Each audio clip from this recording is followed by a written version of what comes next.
Hi, welcome back to Builderall Design Lab.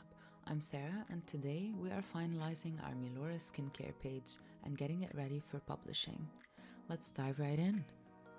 Before I design my rituals section, I place a quote as a quiet pause in the layout. This gives the viewer a moment to slow down before moving into the final leg of the experience. I like this quote because when you think of nature, you rarely think of Albert Einstein. You link him directly to mathematics. Seeing such a nature-oriented quote being attributed to him felt very interesting. For the final section, I wanted to move away from the brand messaging and focus on people. Instead of a traditional blog style section, I created Mielora Moments, a community space for user-generated content. This direction elevates our brand from a simple product to a living ecosystem, where users can share their experiences and help solidify Mielora as a trusted brand.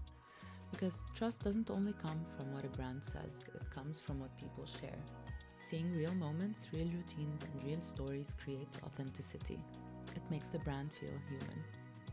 I design a grid that feels like a social moment rather than a feed.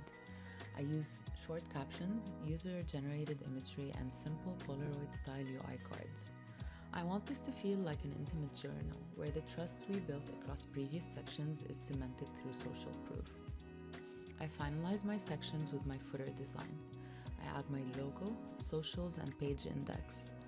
I want to tie in the previous graphic styles with the footer to create the sense of completion as the user reaches the end. After I include my floral sketch and add in another leafy shadow, I'm ready to refine. For that, I add subtle scroll animations, very gentle movements, just enough to bring the page to life without distracting from the content. I go over the page one last time, and when I'm happy with it, I publish. I've also prepared this page for you as a downloadable Builderall template that you can add into your account. So let me know what you think of the design, and I'll see you in the next Design Lab episode.